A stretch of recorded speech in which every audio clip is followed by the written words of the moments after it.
ladies and gentlemen, the 20-year Jamaican War. Now, I'm going to ask all of you religious people here in this war, who are the angels and who are the demons? See, the invaders came and then brought a captured people called the Maroons, right? And then they brought also with them a spiritual suppression book called the Bible to the lands of Jamaica. See, before you saw the slave master, you had to see the slave maker, who would hang a 9-month pregnant woman upside down by the tree, have other pregnant women surround the tree, then he would slice open that belly, the child falls to the ground, and then he would stomp on the child.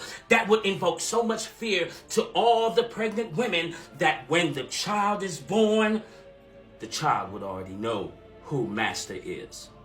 Now, you had two options. You could either stay and comply with whatever the hell is going on, or you could run to the forest and join the rebellion, where the head of the rebellion is Nanny Granny, who was a voodoo practitioner. She would have a belt that with 12 machete knives, each for her enemy's body part, she would cut off. This is for the arm, this is for the leg, this is for the lung, this is for the heart.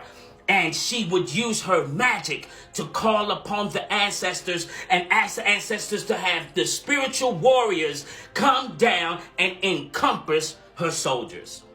During some of the nights of the English encampment, as they sat around the fire, there would be a heavy, thick mist that would go over the encampment. And then they said they heard sounds. Those sounds would go like this.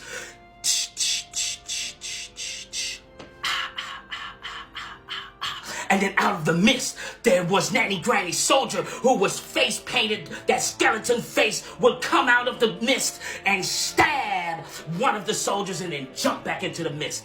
This process would continue on 13, 14 times. 20 years later, the English and the Spanish said, "We surrender."